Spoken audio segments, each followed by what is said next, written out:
Is this you, Platinum Little Timmy?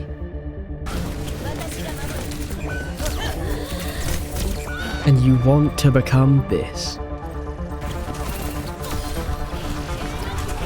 Which one? Nice. Even. Which one? Real one, dead. Kill the Timmy. Kill one, dead. Oh my god, time. So why trust me? I'm a certified Raw Dog Randy Tracer player, peaking at rank 4 on the EU ladder and hitting top 10 multiple times. And plus, I started off in gold, like all of you guys, and worked my way up, so I know exactly how to improve. I'm going to start off with the basics if you're a total beginner. We're going to ramp up to a Grandmaster level pretty quick. And even if you're a high ranked player and you think you already know this, it's still worth watching. First, let's talk about your abilities. If you've never played the hero before, you have 2 abilities. You have 3 blinks, which are on a 3-second cooldown per one, and they dash you in whichever direction you're moving in, 7 meters. Then we have recall. This takes you back 3 seconds in time from where you are and is on a 13-second cooldown.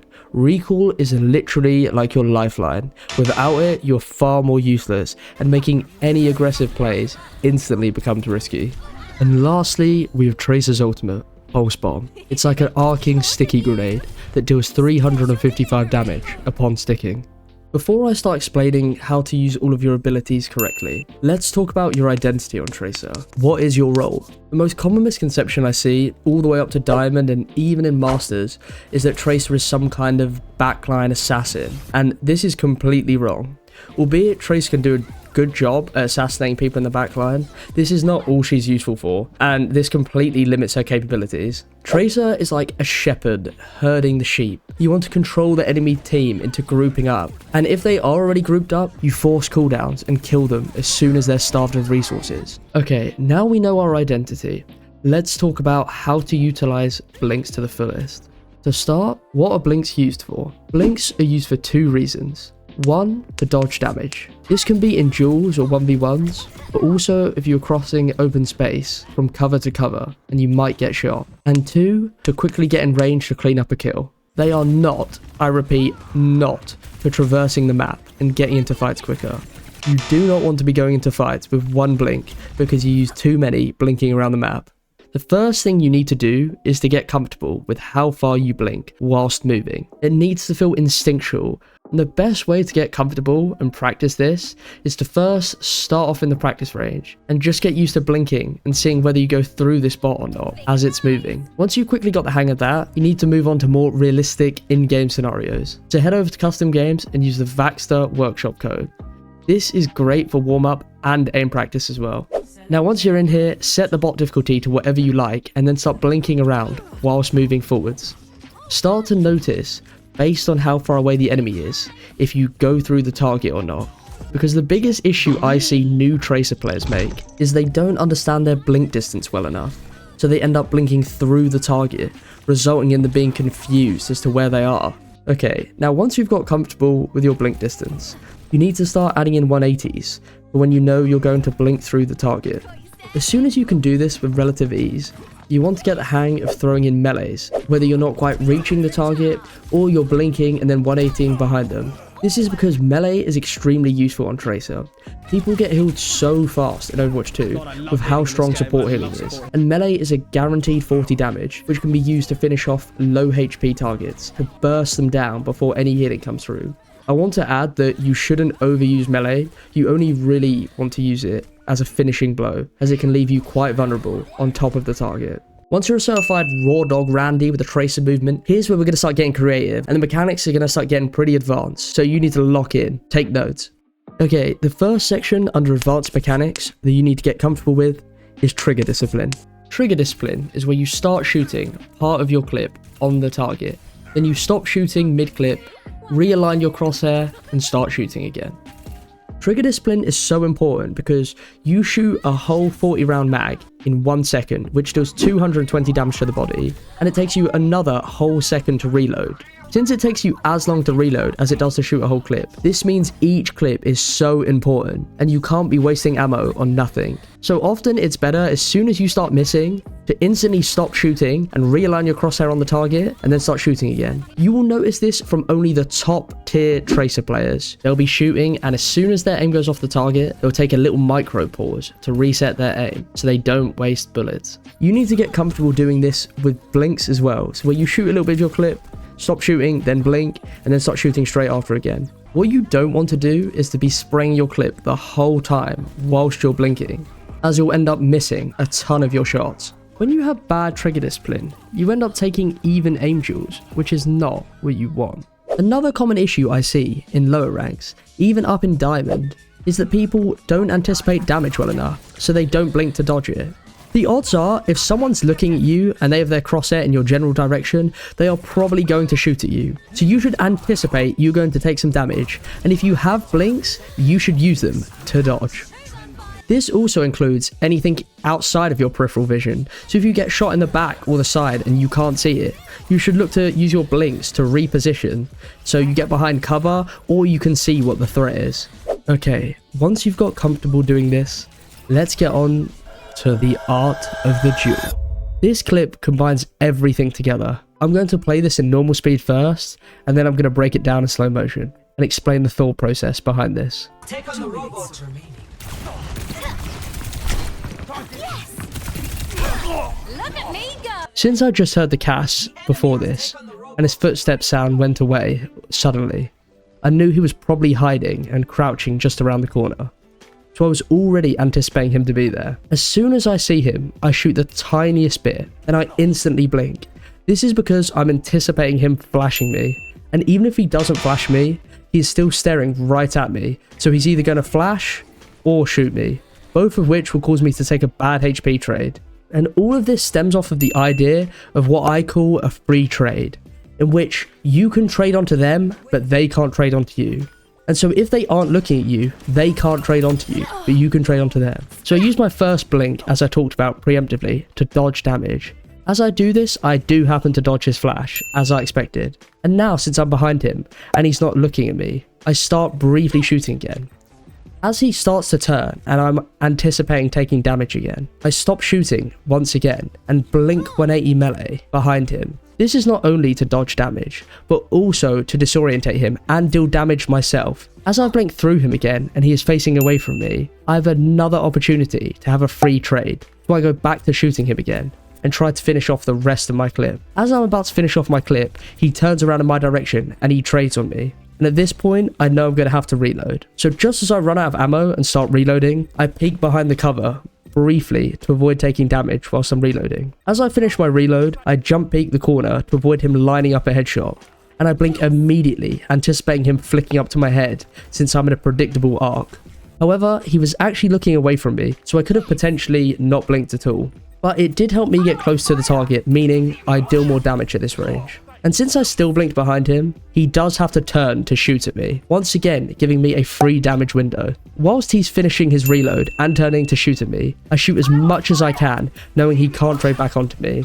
This is why I don't use my last blink. I also noticed he was getting healing whilst I was shooting him, so as soon as I get him below the 40 HP threshold, I finish him off with a melee recall to burst through the healing.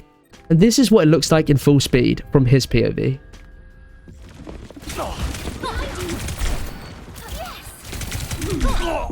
All of duels are about getting free trades where you can deal damage to them, but they can't do damage to you. You want to try and get as many windows to do this as possible.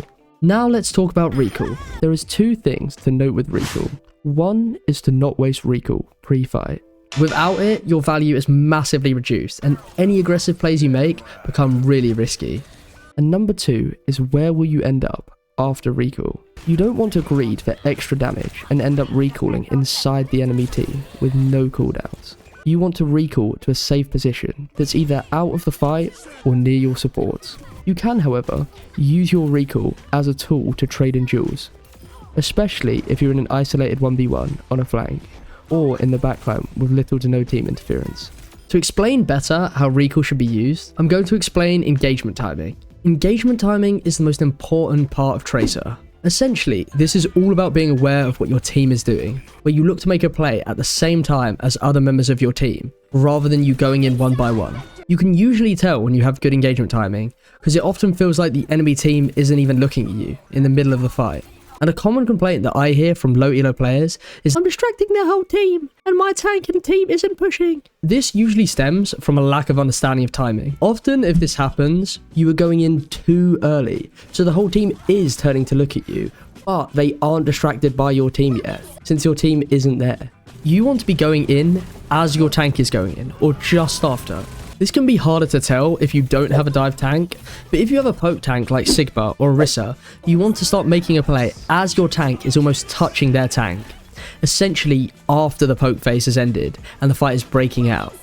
This gives you the perfect window to capitalize on people who are distracted, as well as have better focus fire and pressure with your team.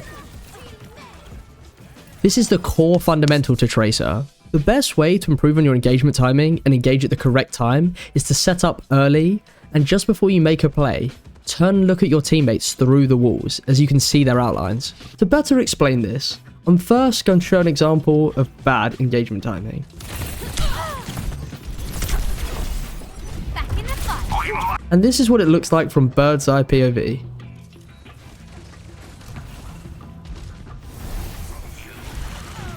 As you can see, this Tracer player is going in without his team, so he instantly gets forced out and has to run away. Now in contrast, this is what good engagement timing looks like, where you make plays at the same time as your team. And this is what it looks like from bird's eye POV. It's hand. Even though it can feel complicated in game, it's as simple as you making a play at the same time as your team. This is like the king of Tracer fundamentals. Now, since I just touched on it at the end, let's talk about the second most crucial Tracer concept, the setup. Ideally, once you're set up, you'd like to be within one blink's distance of the target you plan to go on. This is a good indicator as to whether you're set up well or not. However, on some maps, this might not always be possible. This is why the setup can be very map dependent. A very important part of the setup is your pathing. You don't want to get poked out whilst you're trying to set up.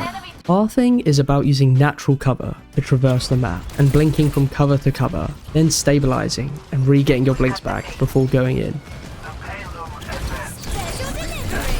To explain pathing better, let's have a look at Route 66, which is a map that can be quite difficult to set up on.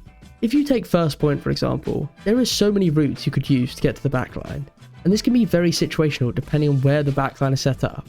If you imagine the whole backline is where the Arnet is, you could come using the underneath tunnel, and you can blink and stabilize under the gas station. And even from this position, you have many options. You can blink again and go all the way around through their spawn, and end up behind them up top, near where the enemy Torbjorn is. However, this setup leaves you 2 blinks away, so in this case, it would be better to take a different path. And instead of going through their spawn, you can go out the opposite side and blink on top of the gas station, only using 1 blink instead. This is why knowledge of the enemy backline's position is crucial in knowing where to set up and what path to take. When setting up, there is 3 things to think about. What comp is your team and the enemy team playing? For example, if you have a monkey with nano, you will want to set up much closer to the enemy backline. Versus, if you have a Reinhardt and he is Shatter, you might want to set up much closer to your team. Number 2. This coincides with number 1, but what is the fight plan for that particular fight? For example, if we take the pool village, and let's say it's the last fight of the round, you need to know, based off your team's callouts and their positioning, whether they want to take the fight early, or if they want to take the fight on point. So if your team wants to take the fight early, you could set up here, which means you're within 1 blink away of where the fight is going to happen, and you have a good angle of engagement. However, if your team wants to take a fight on point, you will likely end up going too early and getting forced out. In this case, it would be better to set up closer to the point. For example, top left, which gives you a good angle on their backline and is within 1 blink's distance of the fight. Now you might ask, how do I determine that? Again, looking at your teammates through the walls gives you an idea of your team's position. This gives you a good idea of how aggressive your team plans to play. Along with this, the ultimates you have and your team comp can also assist in your judgment. And number 3, what map are you playing on? Each map has its common setup spots and routes you can go for, and some take much longer to set up than others. Up until this point, all of the talk about setup and engagement timing has been focused towards the backline.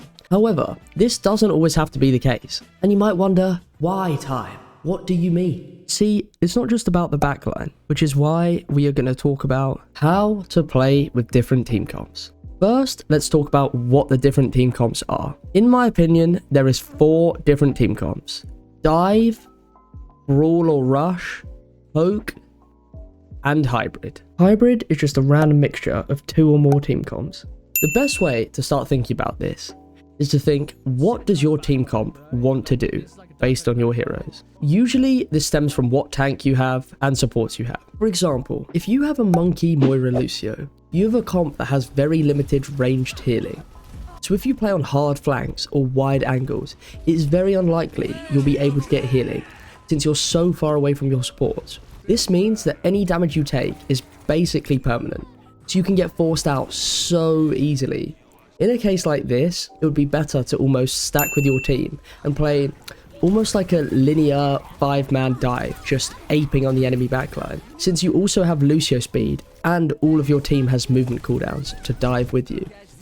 Not only that, but Moira Lucio also has low sustain compared to other backlines, so you want the team fights to end quickly rather than taking a long time. Okay, but what if you have a pokey team comp with like Zen, Baptiste, Sigma? What do you do then?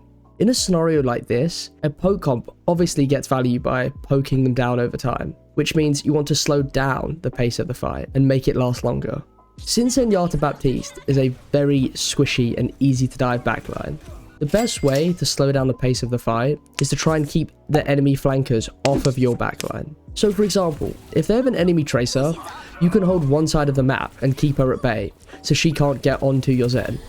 This is known as marking, or marking the enemy tracer. It has to be far away enough from your backline that the tracer can't just blink past you with ease and ignore you. Unlike Moira Lucio, Zenyatta Baptiste has great ranged healing, and at a high level, your Zenyatta should Harmony Orb you, so that you are getting constant healing, meaning you can win any 1v1 against flankers.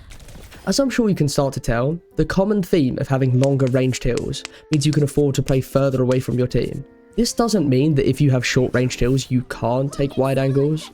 It just means that you run a higher risk of getting forced out, which would make you useless in the team fight. The thing is, the higher up you go in rank, the more flanks are contested, so you have to play much more around your supports.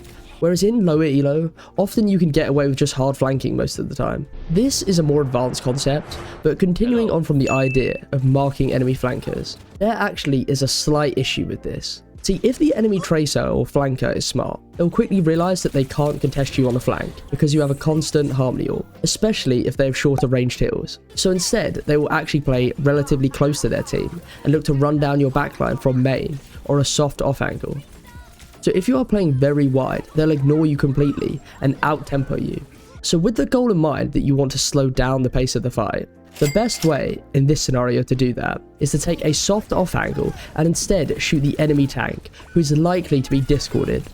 This is because if the tank can't walk up and take space easily, then if the flankers do try to dive, they will be alone and your backline will see them coming. This is more of a general idea and isn't a series of dead set rules. For example, if you happen to see someone low HP or with 0 cooldowns and you can punish them, you can instantly swap to that target instead. This is what makes Tracer so dynamic. If you are confused about any of these concepts or certain terms I've used, don't worry, I'll explain them all more in just a second when I go over positioning. The final team comp I haven't talked about how to play with yet is Brawl. Brawl is a comp where you want to run over the enemy team. You can play quite close to your team, usually on an off angle, and just shoot whoever your team is trying to focus. This could be the enemy tank, DPS, or supports, depending on who is near you and who is getting focused. See, this is quite a simple concept. This can get a little tricky if you're in a Brawl mirror. However, they have a better Brawl or Rush than you. In theory, if they have a Mei Casti, they can wall off and burst down your tank much easier than you can burst down theirs. Therefore, if you take a straight up regular Brawl, it is likely that you will lose, since there is better Brawl heroes than Tracer. In this case, it can actually be better to instead change your target focus to the enemy backline. For example, if they have Bap Lucio, you can try and hard pressure the Baptiste and kill him, eliminating their main source of healing. Now, just before I go over positioning, I'll show on screen some potential comps for each category so you can get a rough idea. The general rule I have for setup and target focus is how easy is the enemy backline to kill. So for example, if they have Widow, Zenyatta, and Mercy, this backline is extremely squishy and I can kill all of them with ease. Whereas if they have a Kiriko, Brig, Cassidy backline, they are much harder to kill. So in that case, it'd probably be better to shoot the enemy tank. This is an example of bad teamfight positioning. The best way to explain this is to imagine drawing a circle around the enemy team, and every single member of the enemy team is inside of that. But as Tracer, you essentially want to play along the outside of the circle, and it doesn't matter whereabouts. It can be from a soft off angle, or it can be from a hard flank. But what you don't want to do is to end up inside their team. This is because in this position, you can't be aware of everything that's behind you. You can get shot in the back and be completely oblivious to it. And if you're inside the enemy team, you can end up taking damage that isn't meant for you. So not only does it make it much harder for you to be aware of what's going on, it also means it's more likely for you to die. The only time you want to end up inside the enemy team is when you are going in to quickly finish off a kill. The rest of the time, whilst you're poking or getting people low, you always want to be playing on the outside of the circle.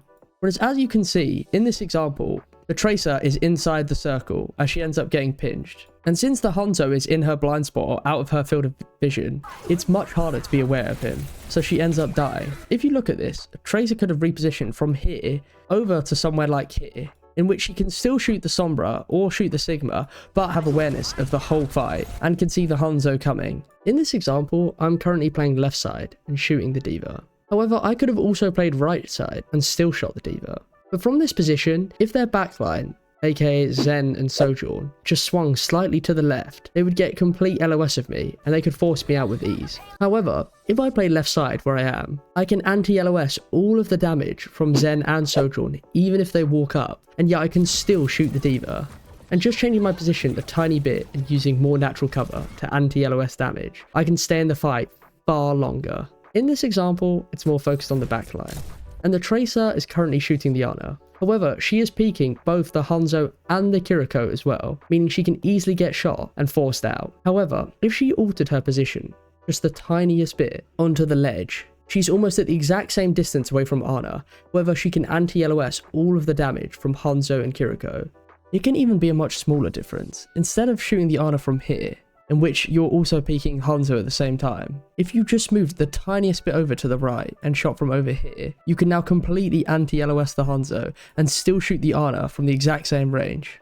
Now let's talk about Pulse Bomb. Tracer's ultimate is arguably one of the hardest to use well in the game. However, it's crucial to be good with in order to carry your games and climb the ranks. Let's talk about the fundamentals of a good Pulse Bomb. In an ideal world, you would like to be number 1, set up on a good angle, whether that's from the side or from behind. Yeah, boy. But ideally not in front, as it's less predictable and they won't see you coming. Pause. And number 2, you are ideally within 1 blink's distance. This is because even if you miss, you won't have to waste all your resources going for the play. However, sometimes this isn't possible and you have to use more resources to get a clutch kill. For example, if they have Nano Blade and you're looking for a pulse on the Ana.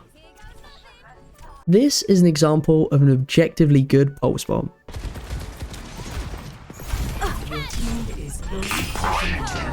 This is because I am number 1, set up on an angle, and number 2, I'm within 1 blink's distance away.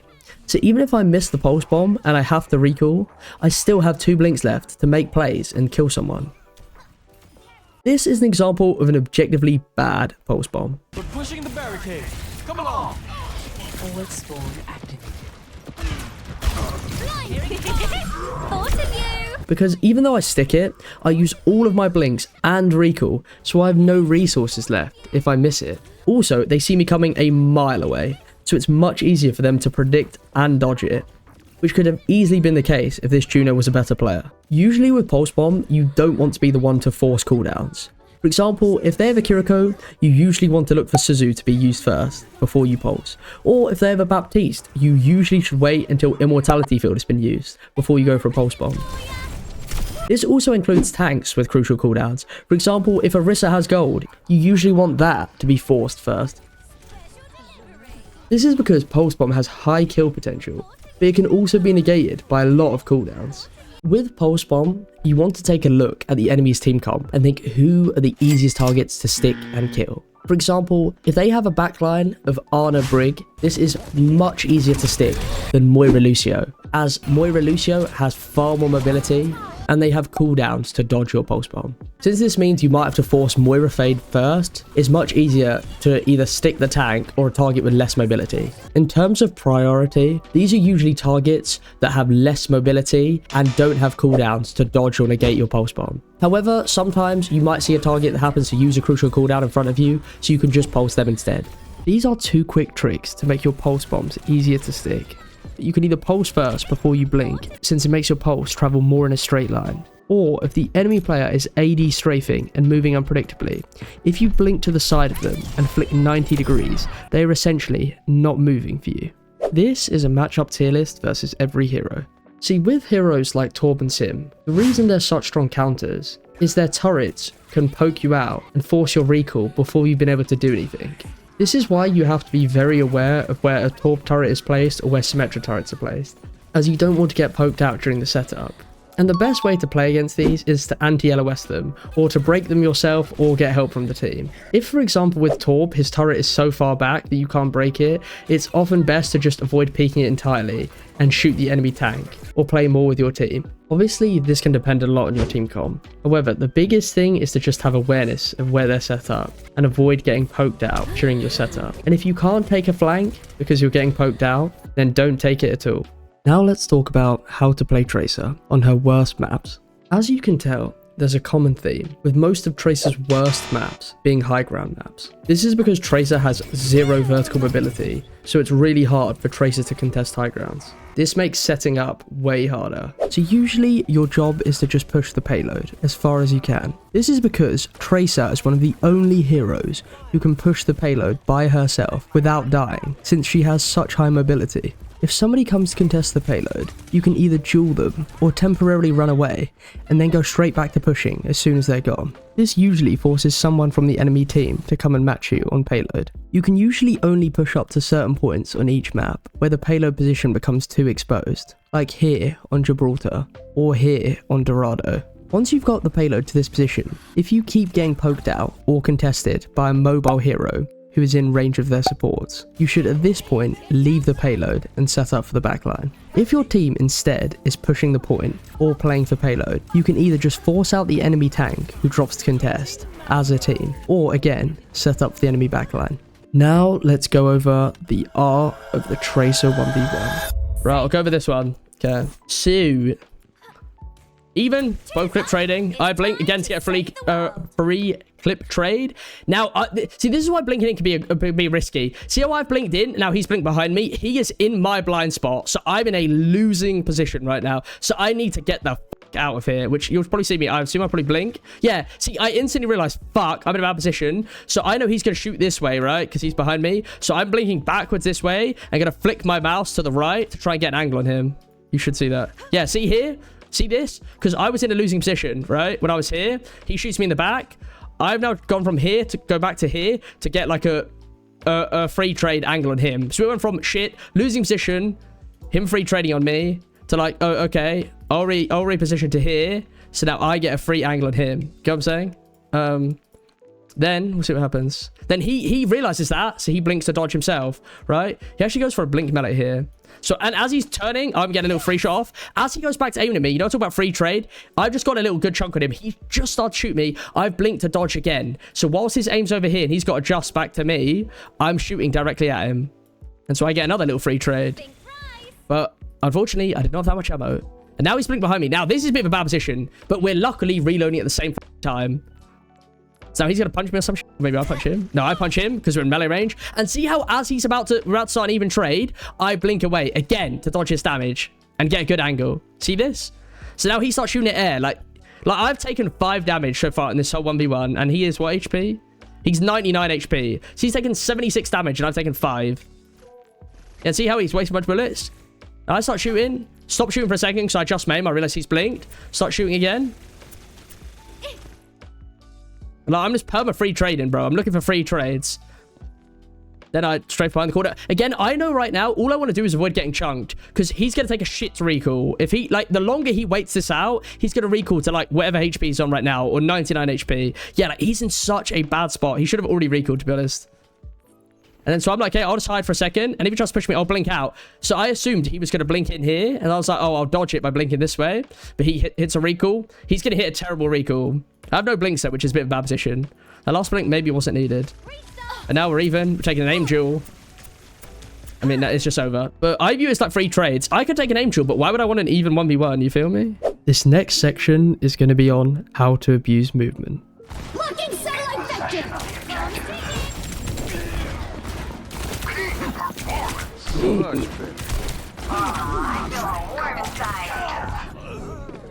What even happened to it? Is it here? Oh, what here? This blink sucked. The second blink I fucked up. Look at me go. Poor guy, bro. Poor guy. I'm really feeling the heat. That side bias was nasty. Yeah, sometimes I do that though. You know what I said about doing movement? I'll literally purposely keep strafing the same way because you know most people, when they like AD strafe, they kind of like stay within the same rhythm, right? Their rhythm's like this. They kind of keep like bouncing back and forward. Whereas if you start going back and you do a little jiggle and then you go back the same way, it really throws off like their rhythm. You get what I mean? But if you go do the little bait and then you go back the other way, then they have to do like a bigger flick over to where you are, if that makes sense. I don't know if you know what I'm saying. I'll actually use this for an example of how to do good movement. Because obviously, yeah, it's a combination of him missing shots. They're on the objective. Push them out. Outnumbered. Careful. Let's try that again. Yeah, okay. See here, for example, right? See how I start swinging to the right? So I hit like the little, like, the jiggle back and forth here, right? Like I hit like a... Alright, so I hit like a... To the left, right? Go back, and I go back in. So... he's gonna expect me to keep staying in this same little tiny spot, right? Like this tiny little spot from like here to the middle, like this, right? And then I start swinging hard to the right. You'll see this for a second. I try and crouch, and now I start swinging to the right. So now like I'm kind of like, and I'm hugging the like wall, and then I'm like, okay, right, now I go for it. Bonus section, blink spots. If you're coming across the bridge and you want to contest the Widow on Ashe on high ground, you can jump on this ledge, then blink across, and then blink to the high ground. There's also another way. If you jump on this little rock, then you jump twice onto each part of the ledge and then blink to the high ground. If you're playing the other side of the map and you want to contest the Widow, you can jump on this rock and you can contest either high ground using your blinks. Caught you staring. If you want to get to the top right high ground, you can stand on this plant pot and double blink. On Lighthouse, if you want to contest the high ground rather than going around through their spawn, Blinding. you can stand on this sign, then jump up to the ledge and then jump blink to the high ground. However, if the sign is broken, you can still stand on the barrels, then jump blink to the ledge and then jump blink to the high ground. This is a short one, but you can stand on this ledge and jump blink to the high ground. They recently added this car, which means you can jump on it and double blink to the top left high ground. There is also an alternative way of doing this. If you jump on the ledge, then jump blink to the sign, then you can jump blink to the high ground. This one's short again, but you can jump on the fountain and then jump blink into the window. This one is really useful. You can jump on top of the orange van and double blink onto the ledge. Boom. If you're on attack, you can also do this off of the payload instead, making it a much safer route.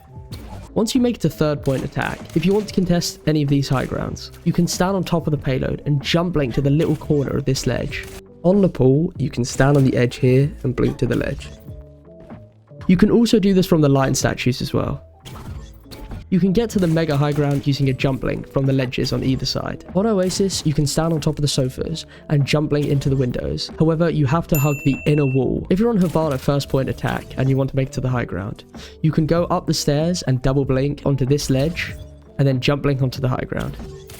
This rollout is a personal favorite of mine. You can jump on this ledge, then jump up and blink, wait for your blinks to regenerate on the roof, and then triple blink through the window. You can also do this from further up and triple blink into the window. If you don't want to use 3 blinks, you can walk along this little ledge and use 1 blink to go into the window. On third point, you can jump on this bit of metal, then jump blink into the corner, and then jump to the high ground. You can also do this on the other side, but without using any blinks. En route, if you want to contest this common high ground, you can stand on the bridge and jump blink to the ledge, and then you can jump blink around the corner onto the high ground. This one on Rialto is more useful for pulse bombs, but you can jump blink over the wall and then catch them off guard. But don't stand too close to the wall when you're doing this. As soon as you come out of spawn, you can get to the high ground immediately by jumping on this box and blink to the high ground. There is more that I haven't shown on Gibraltar, but the most useful one is that you can use one blink to blink to the nose of the plane. This also works on both sides. This one isn't necessarily a blink spot, but if you come to the forklift, you can just get to the high ground purely by jumping, and you can speed this up with blinks. I've been Time Overwatch, and I hope you all enjoyed.